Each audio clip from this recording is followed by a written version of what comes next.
welcome everyone to another week of the Focus TV. It's episode 27 of the 7th season. We got Octavia White here, Raymond Lyons, Cardell Dudley Jr., and Wilson Tarpe Jr. And we're gonna get straight to it. Cardell, you were in the gym like you are most weeks. Not a shock at all. This week for the Made Hoops DMV Live, who made your list of standouts? Yeah, man, Made Hoops is a quickly growing circuit that's been around the country. Hosting a lot of AAU teams, non-sponsor and sponsor AAU teams, and they're setting them up to do battle. On one hand, that's great. You know what I mean? You got players that may not be seen that much by college coaches, getting their chance, getting their crack at the more high-profile guys on, sponsor teams and stuff, and get to show what they can do, man, especially in this climate today. Most high school players need every opportunity they can get to play in front of college coaches, and this past weekend was as good as any. Made Hoops came down to the St. James in Virginia.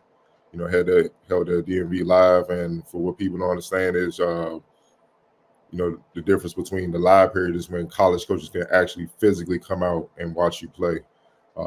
Any other time, if it's not the live period, they can't do that. They have to either watch it on live stream or try to keep up best way they can, but they physically can't be there at the game. So that's what made this past weekend very important for prospective, high school players, man. It's tougher than ever to get offers, and this was a chance to show and prove. But like Wilson said, there were certain guys locally, that I made my rounds that really jumped out at me. First one was Jacob Winbush. He plays on the World Vito Blue Elite, 17 and under, 6'4", senior, graduates in 2025. Super athletic kid, man. Been hearing his name. And when I first walked in the gym to watch him play, the way he was athletic, dunking the ball, and in traffic, getting the offensive rebound, going right back up and dunking it, he looked like he was about 6'8", 6'9". But when I walked on the court, I realized he was 6'4". So that makes it even more, scary for opponents that he's that strong and that athletic at that size to be, dunking like he's a big man in traffic. And he did it routine. And he does, and the thing I love about him, he doesn't just use his athleticism on the offensive end, shooting over opponents or dunking. He gets after on defense. He's a demon on defense. He really uses his strength and athleticism, to really bother opponents. And at the high school level, man, he pretty much guard 1 through 5 because of his strength. It's not really much, he can deal with depending on, the type of caliber of opponent that he's dealing with. Look, streaky 3 levels shooter. He can score from 3 levels, but right now he's streaky with work. You can see him getting way more efficient at that, especially with his athleticism.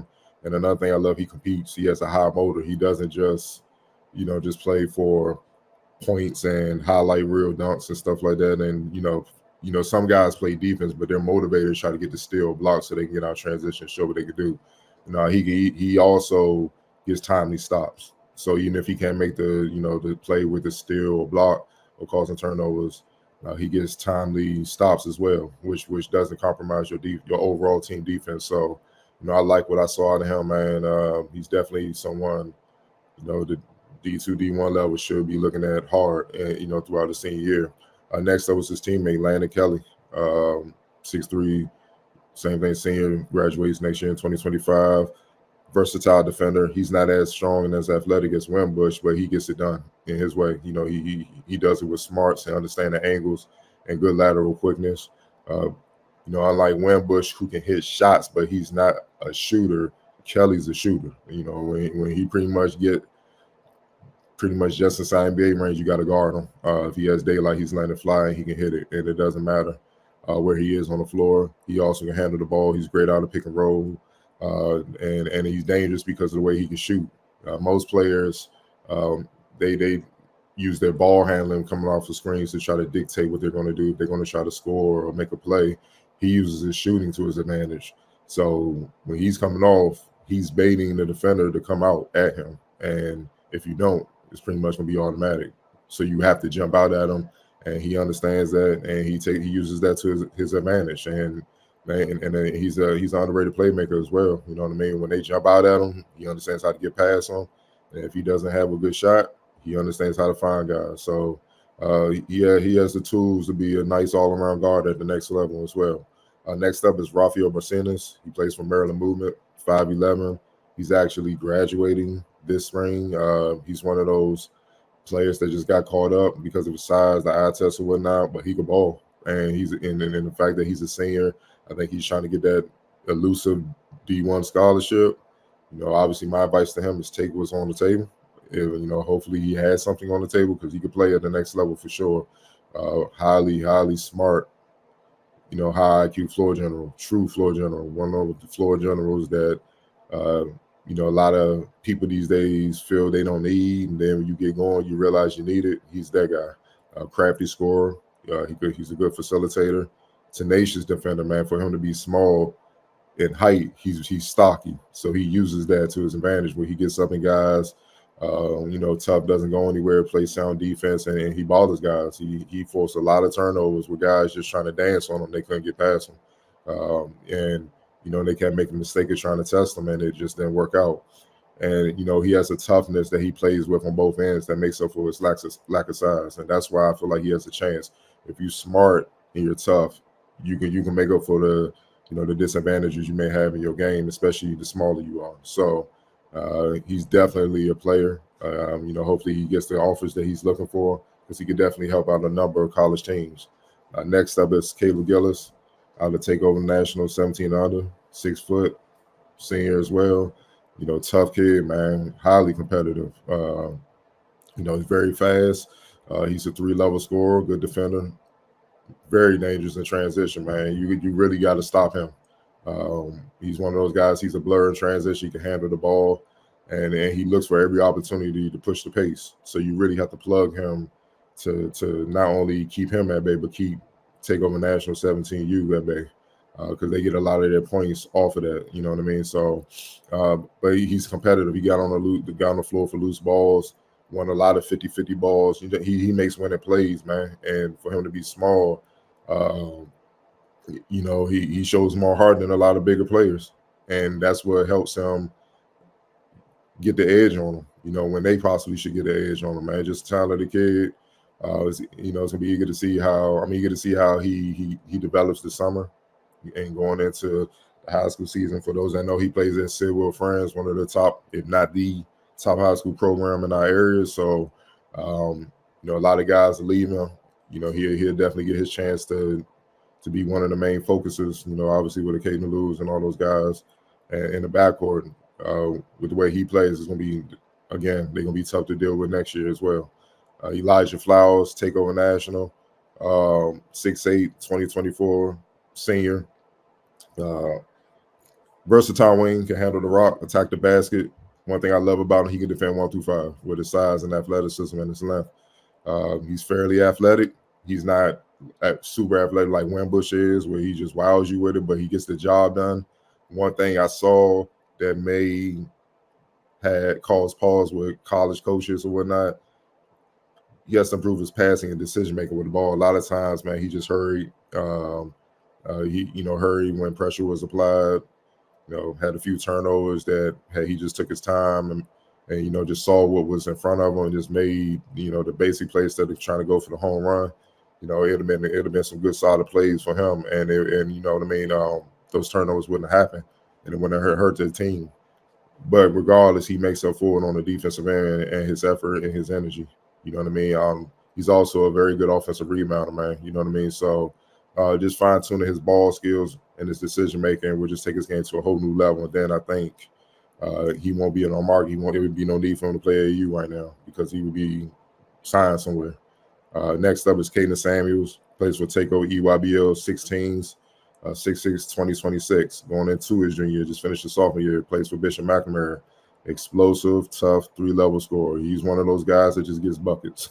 We have a long history of those guys, just a natural scorer, man, but he's explosive with his first step. When he gets in the lane, he dunks everything. He's crafty at scoring, man. It's not just basic things. He can handle the ball. He understands how to create space. He's just a extremely hard guard, and he's extremely confident. He knows he's good, you know what I mean? And that's half the battle, you know what I mean? So, with his skill, his athleticism, the way he can score from all 3 levels and score in every way, off the bounce, spotting up, on the move, posting up, lobs, transition, getting to the free throw line. however you want it, he can give it to you, man. And that's why he's one of the top players in the area, and he's already coveted by a lot of big-time schools. Now, next up is Jordan Hunter, who also plays for Takeover EYBL 16, 6'3", 2026, big floor general, good facilitator, tough defender, tough. Like, he loves to defend 94 feet. He uses his 6'3" frame, and he gets up in guys. And with his lateral quickness and speed, it's hard for guys to get around him. Even when they get a step, he finds a way to get back in front of him, and he's physical. You're going to feel him, 94 feet, and he loves that. He's also an efficient scorer, a high IQ player. He routinely turns down shots because he's a very gifted shooter in his own right, but he lets his playmaking sets up his scoring, which is rare for high school players. Normally you see the scoring setup, all that stuff. Now he looks to get everybody else involved, and then he gets his, being in the showing that he can be a true floor general, or he can go to the two and score as well. And he did show that he can play off the ball as well. So I think he's projected to be like more of a combo guard, but I could easily see teams looking at him to be their main point guard because he can run the team. You know what I mean? And he's another confident player as well. Not as confident as Caden. Caden borderline cocky, but I love him, man. If you don't like it, stop him. It's as simple as that. But both of them are talented. But Jordan, he has the tools, man, to be special. Moving on. Matthias Lee, Takeover EYBL 16s again, 6'7", 2026.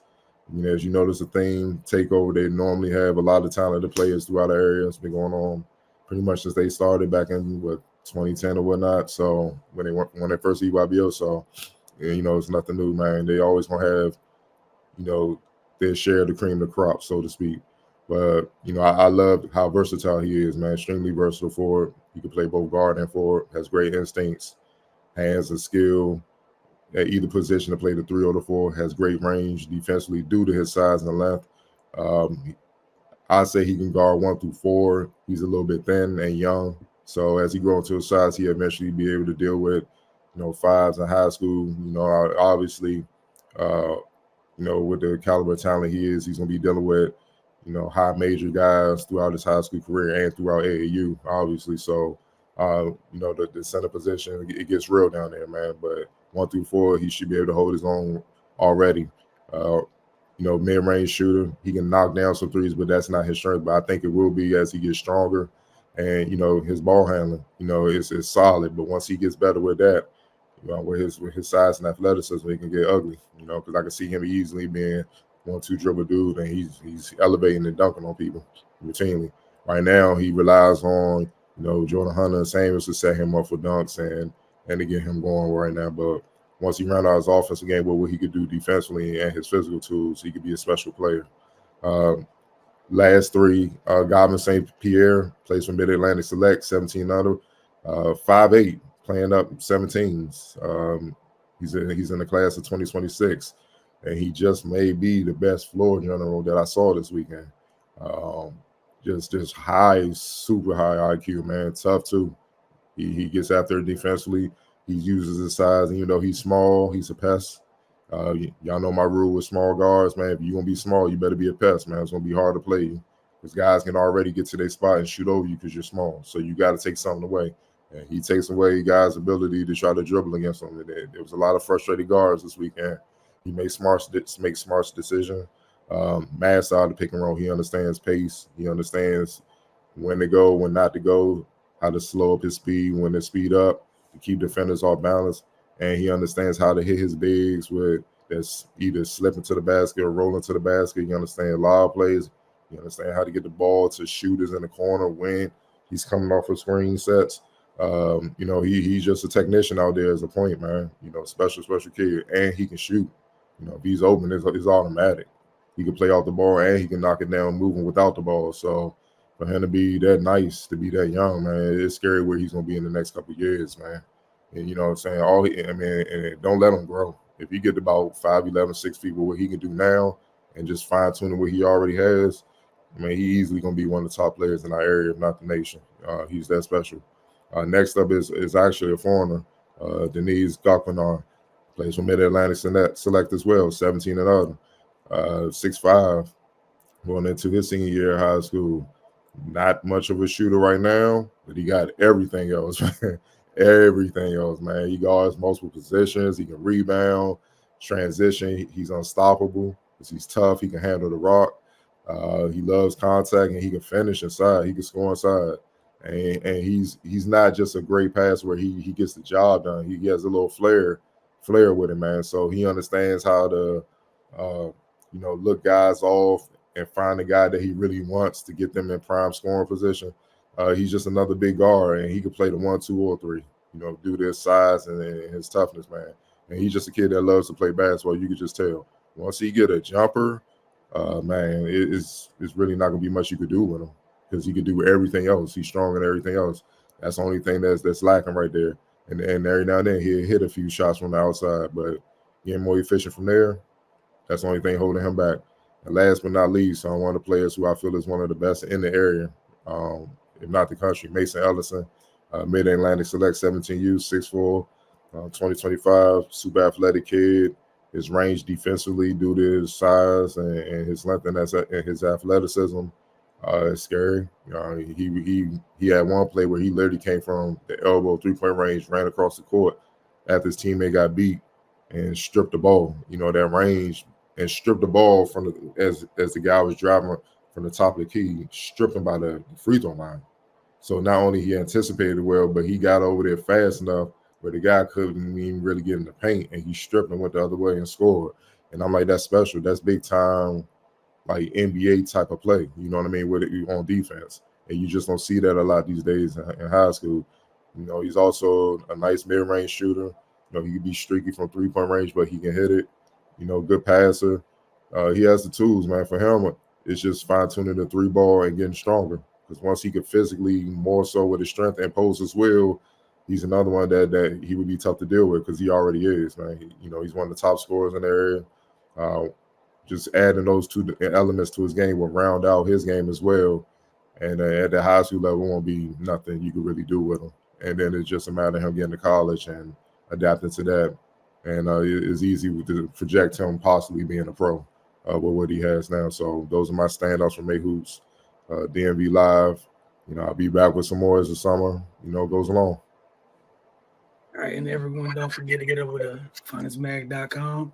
And also on IG, Cardell, even with some of the clips I was sharing, some nice little detailed little notes on some of the players with the videos that we shared. I know y'all couldn't see it on screen in terms of words, but some words with some really good insight along with the videos. All right, we're going to slide over to the NBA side of things. Hey, look, every week that goes by, that means there's less games we have to talk about. Less games we have to talk about means we get closer to the offseason. That being said, let's go ahead and get this up on the screen real quick because I love how the fact that some of this stuff's turning gray already on this screen because it means these people are no longer with us in the playoffs anymore. It means they are Octavia, Galveston, or Cancun, whatever your decided destination may be. You're no longer part of the NBA postseason, and we don't care. Coaching searches be damned. Doesn't matter. We're focused on the teams that are still here. All right, so second round is officially done. We're heading into the conference finals. One more round is the big dance. Look, we had 2 game 7s in round 2, one on the East, one on the West. And then, the Mavs took care of the Thunder 4 games to 2. And then, the Celtics got past the Cavaliers with several members of the Cavaliers not being able to be a part of, that battle due to injury concerns. Octavia, we'll start with you. And then Ray, look, you guys are free to talk about game 7 with the Pacers and Knicks, or you could just jump into looking at the Pacers and Celtics. You don't have to talk about anything you don't want to talk about. I'll touch on game 7 very quickly. The Pacers just shot just ridiculous. And as we talked about last week, the Knicks just didn't have enough bodies. I know the whole talk last week was, this is a typical Tom Thibodeau coach team. They play a lot of minutes. And yeah, when they got to the point where they didn't have a choice. But earlier in the season, they had some time to get some people some other time. But OG Anunoby looked hobbled. He played 4 minutes in the game. Kudos to him for trying to go. Josh Hart with the abdominal strain. Then Jalen Brunson broke his hand during the game. Even though by the time he broke his hand, they were already getting their ass whooped. But still, that just really put, the nail in the coffin for them. I think they had a great season. They just unfortunately had way too many injuries. I think they said the only person that was slated to start at the beginning of the season was Jalen Brunson. So they were there with, basically people who were deemed to be coming off of the bench for them early on in the season. So I think they did, very well for what they could do. They ran out of steam, and unfortunately, it's the name of the game. Health is wealth when it comes down to it, and they just weren't able to get it done. Pacers and Celtics, it's kind of weird. I've been listening to a lot more talk radio when I'm coming home in the car instead of listening to music. And it's I mean, granted, I understand it, but it's a lot of disrespect for the Celtics as far as this series. To me, of course, is their series to lose, which we all know can happen because we've seen multiple times of them taking their foot off the gas. But I mean, some people don't even think they're going to win the series at all, which is to me a little crazy. But as we know, we've seen crazier things happen, so I'm not putting it off 100%. But the Celtics definitely should be the better team. We know the Pacers are a fast team, but the Celtics are top 5 in offensive and defensive rating for the season. They've had a lot of rest, so I think game 1 is always a little bit nerve-wracking when you come in from a lot of rest. Is it going to be rest or rust when it comes down to it? They're up 27-20, I think, right now. And they started on a 12-0 run to start the game. So they're starting it off. They're going to continuously hear all of the noise about this is theirs to win. I think they're heavily favored to win the title.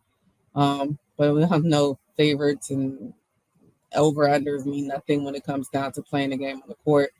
But it's theirs to lose. Right now, Porzingis is still out. I think they said he could be back as early as game 4. If needed. But you can't sleep on the Pacers. Tyrese Halliburton, Miles Turner, TJ McConnell played excellent as well, and their bench is doing very well for them as well. So I think it's going to be a tough series if Boston makes it tougher than it needs to be, which we've seen in the last 2 series, even against teams that are injured, playing against the Heat without Jimmy Butler, as well as the Cavs without Donovan Mitchell, Jared Allen. I think it was even a game without Max Strus. And they let old man Marcus Morris come in there and light them up. So we know it can happen. But I think the Celtics, I would assume, and I hope they're tired of hearing the narrative that they can't get it done. But I do think that they're going to be damned if they do, damned if they don't this season. If they do, then they had a cakewalk. If they don't, I can't believe we lost. But at the end of the day, the ring shines the same way, so it doesn't even matter. But they should get this done. It shouldn't take long, to be fair. They want to get as much rest because whoever they're going to see in the West is going to be a beast, and they're going to need Kristaps Porzingis to play. They're going to need some size. I'm lobbying for a little bit more Xavier Tillman minutes in this series as well as possibly next, but definitely this one because I think they're going to need him next series. I feel like he's a bigger body that can bang around with the big bodies that are going to be for the Mavericks or the Timberwolves. I like Luke Cornett as their backup, but I think Tillman has a little bit more girth and a little bit more oomph where he could bang inside with them a little bit more. But yeah, they should win the series. It should be convincing as well. Nobody, unfortunately, thought the Pacers would be here, but they proved a lot of teams wrong, especially going into Madison Square Garden and winning Game 7 in the fashion that they did as well. That type of desire that they had in that game is the same type of desire the Celtics has to have going throughout this series. They didn't care if the Knicks were on a half a leg. They were going in there to kill them. And that's the type of drive and determination the Celtics have to have in order to get out the series. Ray, your thoughts on the East? Yeah, just quickly on the Pacers and Knicks, like Octavia said, they just ran out of bodies at a certain point. We know Tibbs likes to grind his guys in the dust, and congratulations. But yeah, they just ran out of steam. The injuries caught up to them, and the Pacers took full advantage. In regards to the conference finals, again, I agree with Octavia, man. Boston got a tendency to play with their food, and that gets dangerous, especially against a team that's continuing to build confidence. Yeah, man, just handle your business and put these guys away, because the more opportunity you leave for games to be played, the more opportunity there is for something crazy to happen. So yeah, man, Celtics, they've been the best team in the league for the better part of the season. I mean, it will be extremely disappointing if they don't at least make the finals. If it's ever a year where they're going to win it, it's probably this one. You know, they had a good chance a couple years ago. They were up 2-1, and you know, and they lost control of that series. But you know, they're back on the cusp again, and you know, I think Jaylen Brown and Jason Tatum, they, you know, they're right there, man. They just got to find that extra gear they need to you know, to go ahead and bring this thing home. So, you know, I'm looking forward to it, man. It's not going to be easy, but you know, I feel like they're the better team and they should win. It's going to be fun. I think the team that can get a grasp on this series defensively is going to come out on top. Like Octavia said, the Pacers like to play fast and get up and down. If the Celtics can slow them down, keep things in the half court and execute, then I think they'll be in good shape. All right, Cardell, final thoughts on these. Yeah, you know, I don't know why the Celtics aren't favored. I know I get that they can BS sometimes, but they on that game, man. The Pacers shouldn't be able to hang with them because they have the advantage at so many positions, man. Even with Tyrese Haliburton, he's the all-star guard, but you still got to deal with Drew. You know, at the two, you know, you got to deal with Derek White and those guys. To me, the only advantage you can possibly say for the Pacers with Porzingis being out is that center because of Miles Turner. But he still has to deal with Al Horford and those guys, man. Plus the Celtics, the depth that they have on their bench, they have a lot of size on their bench. You know, the Luke Cornets and all those guys. You know, even Pay Pritchard being able to come in and, you know, provide good minutes. And, you know, the thing that people are ignoring is they've been there many times. This is the Pacers' first rodeo. So I think the experience, and I think sometimes talented teams can get bored because they understand, like, it's kind of like, we've been through this all the time. But now that they see the finish line within sight, I expect them to turn it up and be like, let's kill these boys and get to the finals and go for this, man. You know what I mean? So, and, you know, in the Pacers ball, they can't help who they play, but let's be real. You know, they've been helped a lot by some wounded teams, you know what I'm saying, from the very first series. So, but that's not their problem. They can only play who's in front of them. They handle their business. And, you know, they did what they did. I like what I've been seeing out of Patrick on Shotgun. So it's not going to be easy. You know, Tatum, them, you know, they're going to really have to play because I think that's the key. Whoever wins that wing battle will kind of dictate the series. But with that being said, we know Tatum and Brown should win that. You know what I mean? And if they don't win that, something needs to happen. I mean, it is what it is. It comes with the territory. It's not just because of their game or the accolades that they have. The financial part about it. You possibly about to have $200-300 million players on your team. Ain't nobody trying to hear that, bro. Ain't nobody trying to hear you lost to a 6 seed, bro, in their first time. No, especially in Boston where championships are everywhere. You know what I'm saying? Championship expectations. So, yeah, that's pretty much it, man. They should handle business, get them up out of there. To be honest, the pressure for me, the standard for me for what they bringing, if it goes more than 5 games, they BS them. All right, on to the Western Conference side of things. Ray, we'll start with you, then Octavia, then Cardell. Man, oh man. Timberwolves got them boys up out of there. You know, that was a great series, man. You know, we saw Minnesota jump out 2-0, but then we saw a championship result from the Nuggets, you know, winning the next 3. And then we saw the Timberwolves grow up and take the next 2 and close it out on the road, you know, in one of the toughest places to play against the best player in the world. Yeah, man, you got to tip your hat to him. You know, we're seeing Anthony Edwards' ascension in real time. You know, we're seeing Karl Anthony Towns, you know, quiet a lot of noise surrounding him. Rudy Gobert, he's proven his worth.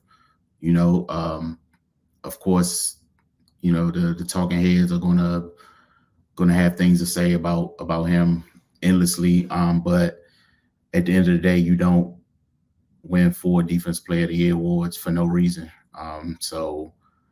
And they're still playing. So whatever you say, it's irrelevant because they still have a chance to advance and win a championship. The Mavericks, they, the Thunder just kind of showed their youth. And I know SGA's got to be kicking himself for that foul at the end of Game 6. Yeah, that's a tough way to go, man. But and the Mavericks got it done. Quiet as it's kept. We got to give Kyrie a lot of props. I think Cardell brought it up on the show, if not last week, the week before, how he stepped up defensively, which is a big part of why they were able to advance. We all know what he does on the other end, but at this part of the season, you're gonna have to stop people. And man, he was super active defensively, maybe more active than I've ever seen him in his career on a consistent basis. So that's going to be interesting to watch. As far as the conference finals matchup, Anthony Edwards. I want to see how they're going to deal with him because I know he's licking his chops at a chance to get at these guys and possibly advance to the finals. He seems like a guy that's ready for the moment. They're dealing with their front court as well, man. Gaff and PJ Washington and Derek Lively and those guys, they're gonna have their hands full too. So, it's gonna be interesting, man. Minnesota's been hanging their hat on defense. And then the Mavericks, they're gonna have to continue their defensive prowess as well. So we're gonna see how it shakes out. A lot of times, we always say the best players is gonna rise to the top. So yeah, man, I'm looking forward to it, man. This could be some fireworks. But I think if Minnesota bench show up, then we'll see them playing for the Larry O'Brien. All right, Octavia, your thoughts on the Western Conference happenings? Yeah, touch on quickly the semifinals. The Thunder, I think they're definitely ahead of schedule. It just kind of really came down to ill-advised things that happened at the end of that game. It sucked that it had to go down that way, but it kind of humbles you when you're, especially because they're such a young team.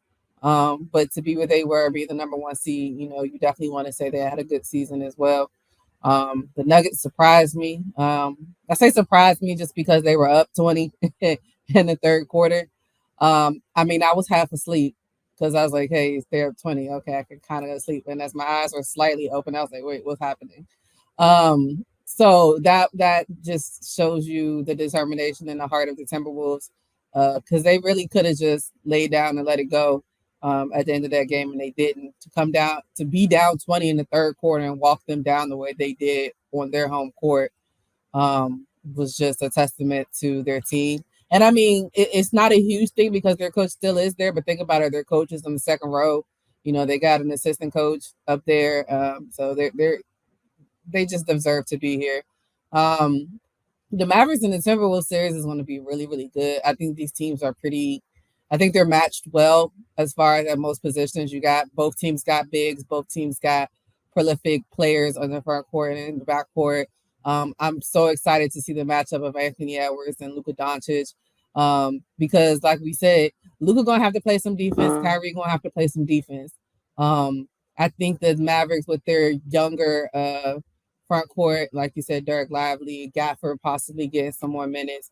They definitely have the fortitude to be able to go toe-to-toe with them. But the way Edwards is playing, it's going to get real spicy and real dicey when it comes down to this series. But I think this one is, out of the two, this one should be the most exciting one just based off of the players as far as being closely, in my opinion, more closely matched. But yeah, and definitely like Ray said, you definitely want to give a lot of kudos to Kyrie. Number one, the fact that we had no offseason, out of the game issues with him this season. He literally just buckled down and balled all year. He's becoming a great leader for them, even as if you want to call him a Robin to Luka Doncic's Batman. He's been there when they needed him. He stepped back and let Luka do his thing at times, and it's been times when he's taken over like, hey, I got you, bro. So it's nice to see for him. I think a lot of people were wondering, can he get back to a finals, win a championship without being alongside LeBron James, which I think we all can see that that's definitely possible, especially with them having now a full year under their belt together. Knowing last year he came over mid-season. So I think the Mavericks are in a good place. But like I said last week, the Mavericks always tease us. I feel like they always do this where they're right there.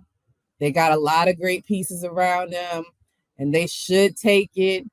If you want to go down, I mean, the Timberwolves do have a lot of vets too, but they got a young Edwards. Some people haven't been this far in the playoffs before. So if you want to go down that road, like they should have it. They have champions on their team in Kyrie.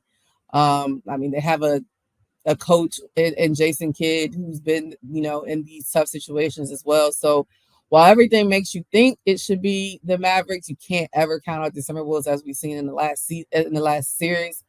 And I don't know what it is. There's always something deep down until I see it. It's kind of akin, not as much, but it's kind of akin to Boston. We know Boston not as much because they've been in the Eastern Conference Finals 6 of the last 8 seasons. But I feel like with the Mavericks every year, we kind of get this little bit of a taste.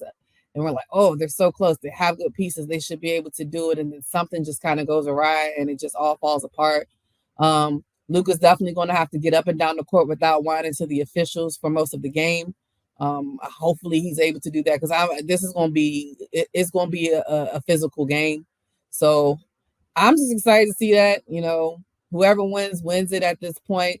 I just think that even with the 4 teams that we got left, it's just nice to see it's going to be somebody new, one of the newer face stars getting their first championship, whether it's Ant, whether it's Luka, whether it's Jason Tatum and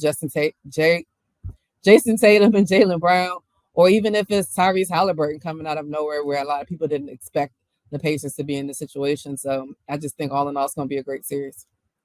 All right. Cardell? Yeah. Obviously the big game with the Wolves, coming back on the Nuggets. I just felt like the Nuggets, to me, even though they had a big lead in the first half, it's similar to it was very similar to when the Wolves had the big lead, and I think it was like game 2 when they was up 30 in that series or whatnot. The difference is when the Nuggets made a run, the Wolves made a run and kept them at that 30-point margin, and that's how you knew they weren't coming back. In game 7, even though the Nuggets were up, the Wolves made a run, and they got it down to a reasonable amount, like 15 to 13 at the halftime.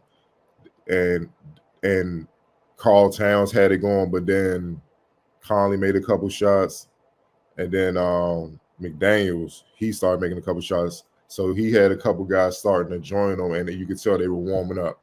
Then in the third quarter, that's when all hell broke loose because they really locked in on Jamal Murray, and he went MIA. He really didn't do much after that, you know what I mean? And once they locked in on him, you already kind of ganging up on Jokic with, Towns and Gobert and Naz Reid or whatnot. Then you got Ant and McDaniel swarming them. The floodgates open, and the Nuggets fell apart because it was just a defensive, clinic, and that's why I feel the Wolves have a chance to pull this whole thing off because they hang their hat on their end better than anybody that's left in the playoffs. We could talk about Luka's, greatness, and no doubt he's great. I call him Larry Legend Jr. for a reason. Obviously, Kyrie or whatnot, they haven't seen nothing like this. I actually have a clip where the Wolves early in the season beat them in the game, and Ant-Man and McDaniels was switching off Kyrie and Luka, fighting around all the screens late in the game, and they couldn't get a shot off, and they literally won the game with that. So they hungry. Like I get they talking about, man, you ain't seen nothing like her. Yes, they have. They played against them before. You see what I'm saying? So the advantage in the backcourt, they're gonna rumble, but to me, the advantage is up front with the Wolves. The depth. No disrespect to Derek Lively. We've seen a lot of Daniel Gafford. Give him all the respect in the world. He competes, but when he deals with bigs, it gets bad. He dies when he dies. You know what I'm saying? Because he's just too small. He's athletic, but he's small, man, and he's not the most skilled to kind of offset it. He gonna have a hard time dealing with Rudy Gobert, and then when he goes out, Naz Reid coming in, or dealing with Karl Towns, it's gonna be tough on him. Now Derek Lively has the athleticism and whatnot, but can he score enough? Which at this point I don't think he can. And we all know what happens when you can't score. We just seen the Wolves do it to the Phoenix Suns. You see what I'm saying? When they ain't got to worry about the center. Now that's an extra body. Now Gobert gets to really go back to doing what he loves to do and how he likes to defend. Whereas against the Nuggets, he got to go out on the island on the perimeter and deal with Jokic and all that. He don't really have to deal with that with Lively unless the Mavs go small and they got PJ Washington at center and all that. But that's still advantage Wolves because now you can punish him in the post. You see what I'm saying? So the front court is an advantage for the Wolves. Obviously, you still got to play the game or whatnot. Yes, Luka and Kyrie are capable of going nuclear. But so are the Timberwolves with Ant-Man and those guys. And McDaniel's not no slouch either. He just plays his role, but he can still give you between 15 and 20 points. And that can be the difference. And we all know Karl Towns, like I said, it's like who between PJ and Derek, Derek Jones or whatever like that, they too small, man. It's just they too small, man. At some point, size matters. And this is who they were anticipating dealing with. And that's why I love when Connolly was building a team. He understood you're going to have to deal with some bigs, but you don't necessarily have to cater to what everybody else is doing to do the small ball. I have an advantage with my size, and I'm going to punish you. That was a key reason why in Game 7, the Wolves were able to stay in the game against the Nuggets, even though they were blowing them out. Because Karl Towns started picking up fouls on the switches when Jamal Murray and those guys were switching on them, and it slowly started to wear on them. Then you understood as the game went on, Jamal Murray's legs went. Now you throw Ant-Man McDaniels on him. On top of that, you have him disappearing. So, I expect some back and forth or whatnot. But yeah, I'm definitely favoring the Timberwolves. They got the home court advantage. They got the advantage in the front court. And as good as Kyrie has been, defensively, no disrespect to anybody on, OKC or whatnot. He ain't have to deal with he ain't dealt with nobody like Ant-Man. You know what I'm saying? It's just facts. Like he didn't see Shea. Other guys were guarding Shea. He was dealing with the others. Now he moving his feet like Luka. They moving their feet on the others, and then they look good. But you ain't gonna have that option now. You're gonna have to guard somebody at all times now, and that's just a tough pill to swallow for them. You know what I'm saying? So we're gonna see what happens. Maybe they'll elevate the game, but I just don't see it happening right now, man. Yeah, my little 2 cents on it. Minnesota's a big ass team, man. They just wore down the best player in the game, and probably he might be the. Does any other top center have as good a compliment next to him as Gordon? I know people don't pay any attention to it, but think about and that's kind of where it begins and ends to me. Is I know a lot of people don't appreciate Aaron Gordon, but they just survived the series where the 4 and 5 were initiating the freaking offense. No disrespect to the 4s and 5s on Dallas. Y'all not even allowed to have a ball and dribble. So just again, I'm not trying to be mean, just being honest. Rudy, like Derek Lively, bless his heart, he's a running big. Rudy gets the chill.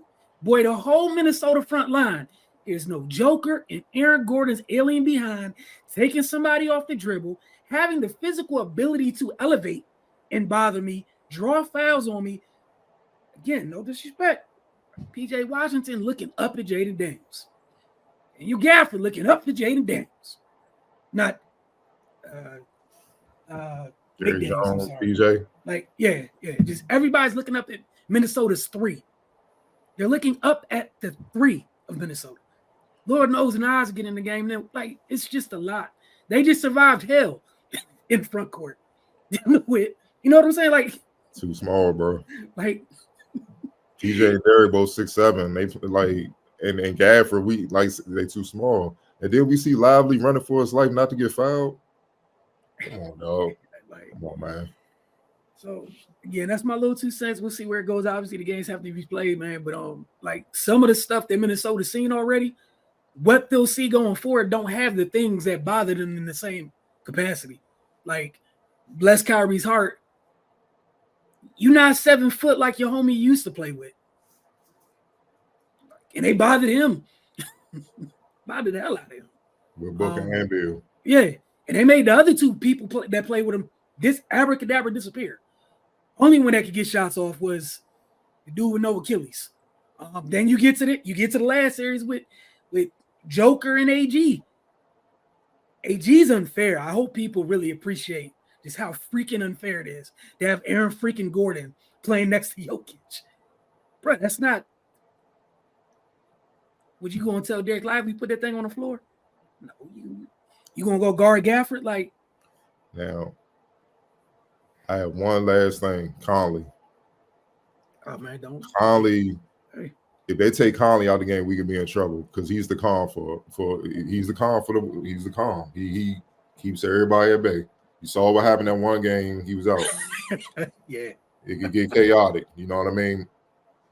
That's the only concern. You know what I'm saying? And he's gonna have to deal with Luka. I mean, they might put him on Kyrie to begin with, but either way, those both are problems. You know what I'm saying? They're not easy guards. So that's somewhere they can even odds drastically because you got to have somebody to set all that up. You know what I'm saying? Like, I love Ant, but he's not a point guard. You know what I'm saying? So that's a strategy. Like, attack him, get him out the game, and then that can mess everything up because now you're not utilizing your bigs and being able to take advantage of your mismatches and stuff, and that plays back. And then bad shots and turnovers and all that plays into the Mavs' hands. And then you got Luke and Kyrie possibly controlling the game. So, you know, it's an interesting. It could get interesting, but if they're not able to do that, I can't see it unless Kyrie and Luka just go nuclear. You know, somebody else, they just going nuclear. They just hitting shots, which is fully capable of happening. But, you know, the percentages of it happening is slim compared, you know, with the team they got to deal with defensively.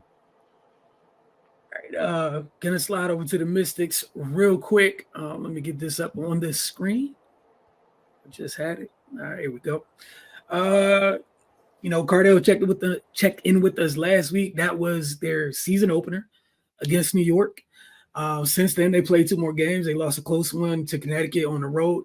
Then they fell to Seattle at home on Sunday, 84-75. Please get over to our channel to catch those respective episodes of Mystics Outlook. But Washington's dealing with an injury to Brittany Sykes over the last couple games. Has definitely hurt them quite a bit. That said, Shakira also missed Sunday's game due to injury management. We all know why she missed most of last season with that hip injury. So just some of the management she'll be dealing with this season. She's probable for tonight's game against the Sparks as we're recording. Mrs. Outlook will be tomorrow. So y'all make sure you are looking out for that. Washington's out west all week. Somehow they missed a deadline for like the Everybody Flies charter. So I think they get the fly charter the rest of the trip and then back, but I'm gonna leave that alone. It's just me being extremely petty. As for Sunday's game, we saw Julie Van Loo and Aaliyah Edwards get their first career starts. We also saw Jade Melbourne make her debut for the Mystics in a very limited capacity. However, Washington is still in search for their first win of the season. They've more than been in every single game. You know, Cardell, Ray, we have all talked about this, just having to do some of the little things better. Unfortunately, they do this thing, but they kind of help the opponents get them out the way. They have to stop contributing to what other teams trying to do at times. Obviously, give the opposing teams credit for walking out of those games with W's, but Washington has to – you got to take care of some of that yourself. Missed free throws, turning the ball over. Sunday, missed layups galore in that game. Like Aaliyah Edwards should have probably finished with 17 and 10, 17 and 11, something like that. So many bunnies. She wasn't the only one.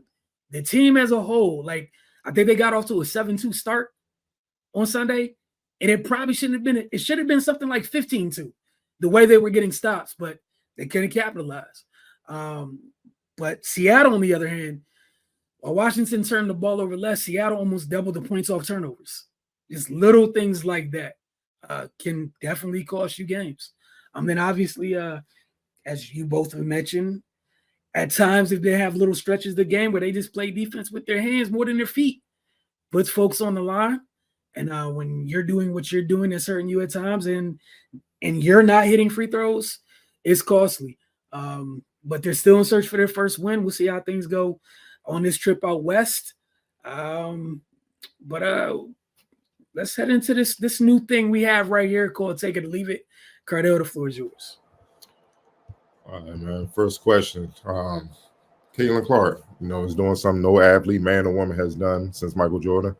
She's launching her own signature basketball collection with Wilson. The multi-year partnership and signature collection was announced today. Clark will also become a Wilson brand ambassador and will test and provide feedback on a wide range of Wilson basketball gear. A collection of 3 laser engraved basketballs, each with a signature Clark moment, are already available on the Wilson website. 3's Up, Record Breaker, and Crowd Maestro. Do you take it or leave it, her being the first athlete since Michael Jordan to have this honor? Octavia. Please leave it.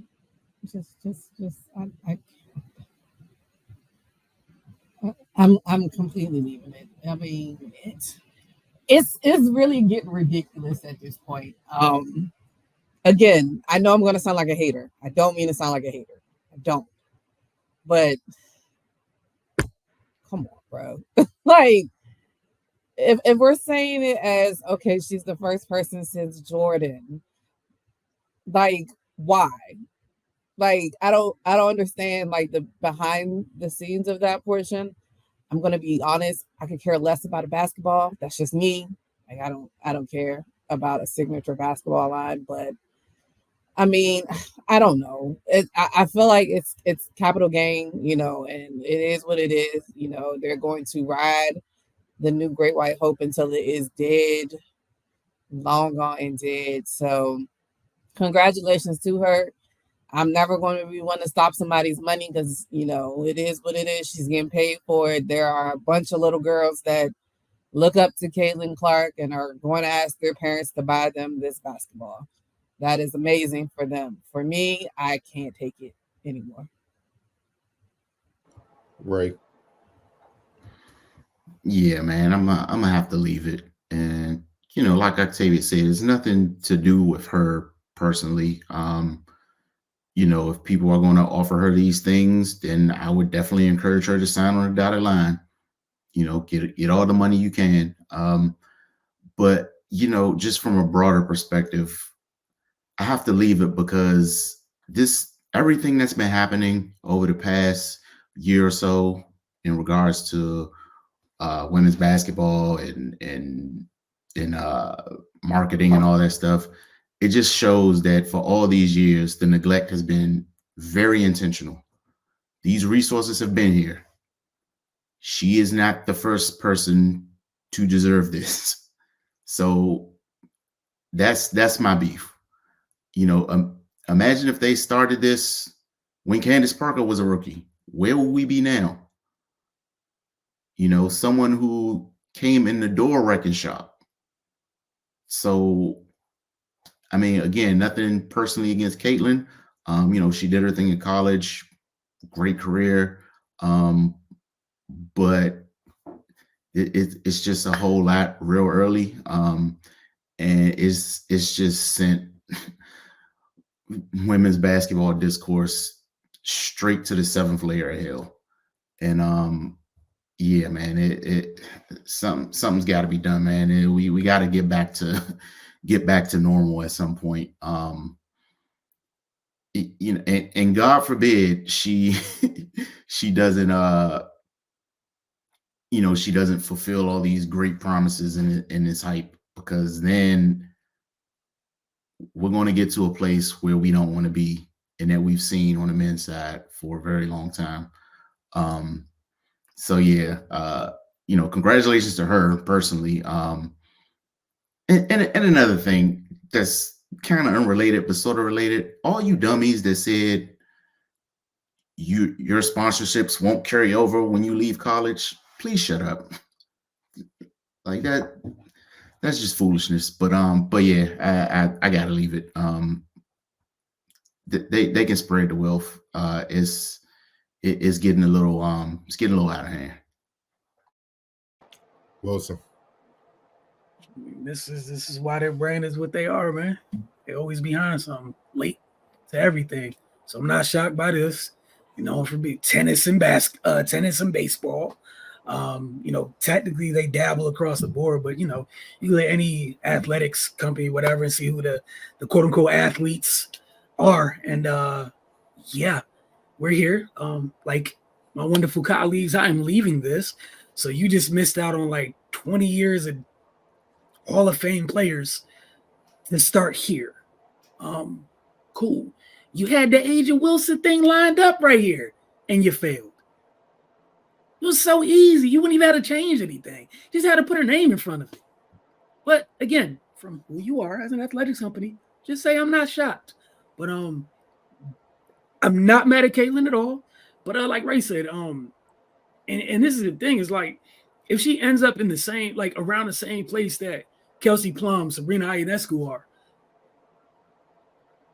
I'm just here to watch to see how people kind of deal with it. And that's not that doesn't make her a failure by any means. Just the place that they've tried to put her in without waiting for anything to happen is just kind of crazy. When, like, again, you've had people that's covered the league forever routinely tell people it's hard as hell to come in that league going crazy. And when you do, like, you're extra different. You're an alien. And again, to Ray's point, so y'all could have been all about this the entire time. You just chose not to. See, what's it called? Even the past couple of years with Stewie, you could have done this. You did it. She just won, I don't know, 4 straight collegiate championships, whatever. But do you stay on? I remember the Last Dance when Jordan and Pippen took it to Tony Kukoc because they were mad at Jerry Krause sharing so much love about Kukoc can be the savior of the franchise and all this. Meanwhile, they're winning championships and stuff. That's exactly what's going on with Caitlin right now. That's why she's getting so much vitriol and all that stuff, because you're giving someone something she hasn't earned yet. And that's the frustration when there are players, and then currently she plays in, there are way more deserving for this type of honor. Y'all brought up Stewie and Candace, all that. Diana Taurasi. What about Maya Moore and all them when they win all those damn championships? There have been 2 dynasties that have distinguished themselves throughout WNBA history: the Comets and the Lynx. We not even gonna be dumb and act like skin color don't play a major role in all this, but we're not gonna get into that. See, I'm not gonna get too deep in that. We don't even got time for that. It's not even just women's basketball player, athlete. So all these great athletes across sports since Michael Jordan first signed on in the 80s weren't worthy, but you want to hop on this of someone who hasn't yet proven it. Even when Mike first came in the league, he had proved it. He was winning MVPs, Rookie of the Year, All NBA Defensive Player of the Year, and all that. Individually, he proved he was that guy. So you ain't have to guess. He is that guy. Well, he deserves it. She hasn't proven anything. They're 0-4 right now. She averaging damn near more turnovers than assists. Aaliyah Boston looks worse with her. So I'm really trying to figure out what are we doing. I mean, I know what's going on, man, but it's frustrating because in sports is supposed to be the one thing in our society where you get what you put out. You get what you earn. Because it's no denying it. You're either good at it, you either work and get good at it, or you don't. And if you don't, as you move up, hey, my man, you got to find something else to do. And it's like y'all trying to force this. It's like making the band type stuff, man. And that's no disrespect. You trying to force her to be something that, as of now, she hasn't quite proven to be. And it's not fair to her, and it's not fair to all the other ladies. I know it got to be some resentment on that team, because how can you really rock with her like that when everything's about her? And it's like, I've been here doing this. And you're not trying to be mean and stuff like that, but people bring it out of you because of all that. Like, you probably got employees with the fever that just pushing other players out the way to get to her. What do you need? What do you need, Caitlin? Is everything okay? It's like, well, goddamn, we the ones been holding it down. You weren't even people forget that Aaliyah Boston's the Rookie of the Year. She the one that should be getting, you know what I'm saying? Like, what's going on here, man? So it's just that's what's going on, and that's the frustration. So every game she plays, yes, the lady's gonna be extra motivated to prove to everybody else through her, me busting up her, y'all fucking up. Take care of everybody else first, then get to her. She's a rookie. Pay her dues. You see what I'm saying? And that's just how it's gonna be. But man, kudos to her, man. But it's gonna be hell, dog. And it's just getting started. It ain't gonna end. Like, how many times they done played Connecticut already? Like 2 or 3 times already? And every time it's been on site with Carrington and all that. Every time. Carrington is making her most improved player campaign off defensive clips of what she's done to Caitlin. That's where, like, yeah. They fired up, dog. So, yeah, we gonna. It's just, hey, man, they making life mad for. Oh yeah, okay. Entering Kim Mulkey's 4th season in 24-25, LSU women's basketball team is adding a legend to the coaching staff.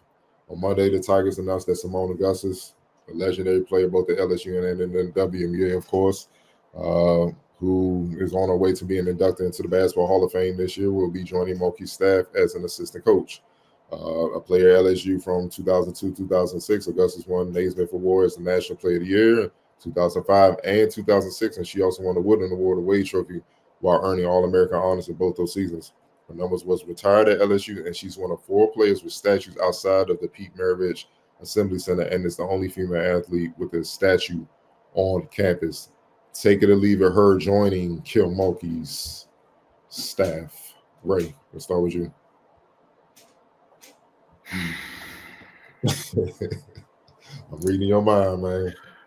From a basketball standpoint, I'm gonna take it, but from I guess for lack of a better word, a morality standpoint, I gotta leave it, man. I just at some point, you know, we gotta start holding people accountable for how they show up. And I get it for Simone, you know, that's her alma mater. I'm sure she would love to be a part of that basketball program. And, you know, of course, I have no idea what went into her decision-making process, you know, but for me, that it's got to be in my mind about who Kim Mulkey has shown herself to be. You know, like, I get it. I do. You know, she's probably the greatest player in that program's history. And I'm sure they want her to be a part, and I'm sure she wants to be a part, but man, we can't just let people like that continue to operate in these spaces, man. In a perfect world, she says, I'll come if she go. Plain and simple. You know, obviously the world is not perfect, but you know, I'm glad because she's definitely shown some interest in coaching. You know, I'm glad she's getting to continue and progress in her post-playing career, but it still just rubs me the wrong way, man. Just got to be perfectly honest. Wilson. I'm right where Ray is. For basketball reasons only, I take it. Somebody needs to prepare them for the W, because the other person ain't. So somebody need to get them young ladies ready for the next level, so they not struggling and falling out the league super early and looking lost, having their head swimming. On the other end, like Ray said, from a morality standpoint, it's disgusting. Why LSU? But I get it, because of all the things that you did there, I get it. But yeah, man, I'm happy for Simone, but still feel kind of icky because of the other part of it. Octavia.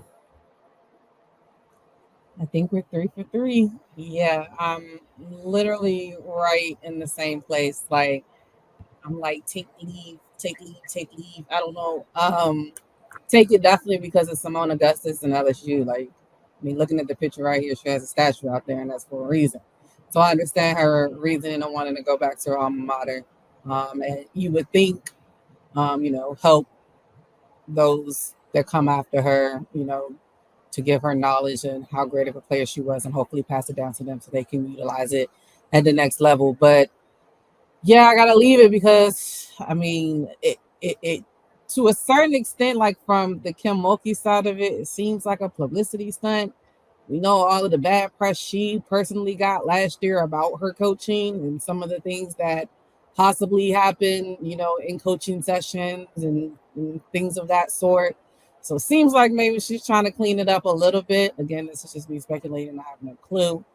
But yeah, it's I wish it was. I definitely am on the same lines where I wish it was like, "I'll come if she goes," type thing. But we know as Black people and especially Black women, you got to kind of get in where you fit in to try to get to a situation that could possibly be better for you. So it's definitely a good opportunity for her to get her foot in the door as a coach. Hopefully, she can, use this as a pivot. Maybe, eventually become the head coach there, or even if she pivots and goes to another school after getting some, you know, top tier coaching experience and be able to pivot it to another move. So in that aspect, I take it because, she's trying to get her foot in the door, and sometimes you got to do things you don't always maybe 100% want to do, but you got to do it in order to get where you want to go. Yeah, I'm with all of y'all.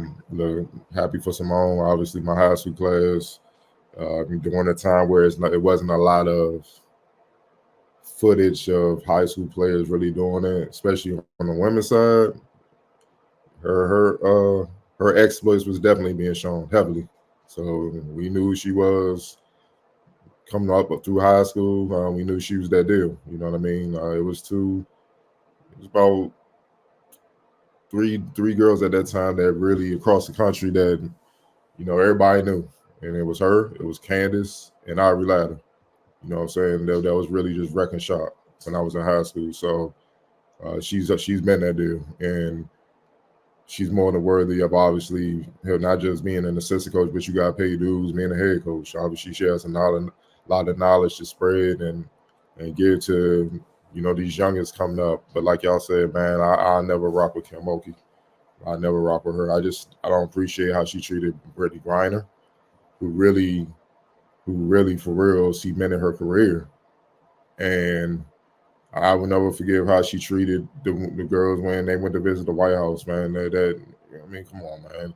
The man didn't even respect them enough to get them some real food. We got them McDonald's. They probably don't even take themselves to eat McDonald's. You know what I'm saying? Whatever the hell it was, Burger King or something, unless they in a rush or something like that. They just messing around. It's just a total lack of respect for and just being blind and tone deaf to what's really going on, and it's been consistent. So you have to just take it for what it is and feel that she's on that racist side of things. I don't care what she says or whatnot. You have to take it for what it is because she's shown that.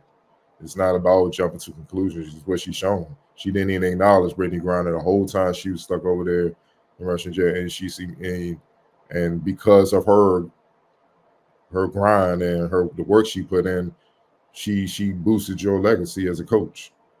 So when she was there, you loved her, but then when she needed you to speak out, you ain't want no parts of it.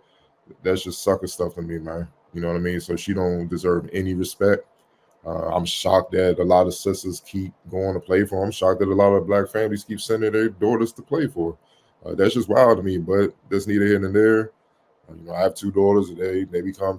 She probably be too damn old by then, but if it's her or anybody like her, they come knocking and they hooping, they get to that level or not, ain't no way in hell. That phone will not get answered.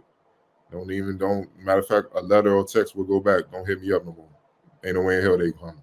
So I don't play about that ignorant type of stuff. So yeah, man, congrats to Simone. Hopefully she can use this as a building block to become, to get something better. Or be in place when Mulkey walks away. Maybe she could take over the reins there, man. And then I will be happy to see that, because then LSU could be a more comfortable situation for sisters all around to come. But that's fine. As long as she stay there, there's going to be another program in the SEC to keep in all the top flight sisters, and y'all know who I'm talking about. And they're going to be making that trip out east, to South Carolina. So, yeah, sooner or later, the administration at LSU will figure that out. Look, man, we want to thank y'all for being with us this week. Hope y'all enjoyed the new segment. Look forward to that continuing as we go forward. And next time we talk to y'all, we might be halfway on to the NBA Finals and certainly be another week into the WNBA season. And, getting closer and closer. Octavia, we getting through. We got OTAs already, so we're getting closer and closer. A couple months away from, you fully locking back into caring about what's happening. Right now, just everyone's in the best shape of their life. Yeah, we know. It's May, bro. We know. Yeah, except Devontae Parker. And Patrick Mahomes, baby. Go ahead. Hey, man, I saw that man walking that slow walk because I want 3 of them. I was like, again. Carry it on to the season, baby. Hey, man, that man broke us so bad. Nick Bosa showed up for work early. He was at OTAs for the first time in his career. He ain't never been to OTAs. Sometimes due to injury, 1 year due to COVID. But this boy was there early. He got Debo slimmed down and in shape. So shout out to Patrick Mahomes, man. Maybe they finally tired of you doing what you've been doing to him. Who knows? We'll see what happens. But get it shot next week. Don't forget to check out the channel tomorrow morning. Well, Wednesday morning, because you can be watching this anytime. Wednesday mornings as early as 9 a.m. And then obviously follow to focus on all your social media mediums because we'll be busy with Mystics Outlook this week for sure. See y'all soon.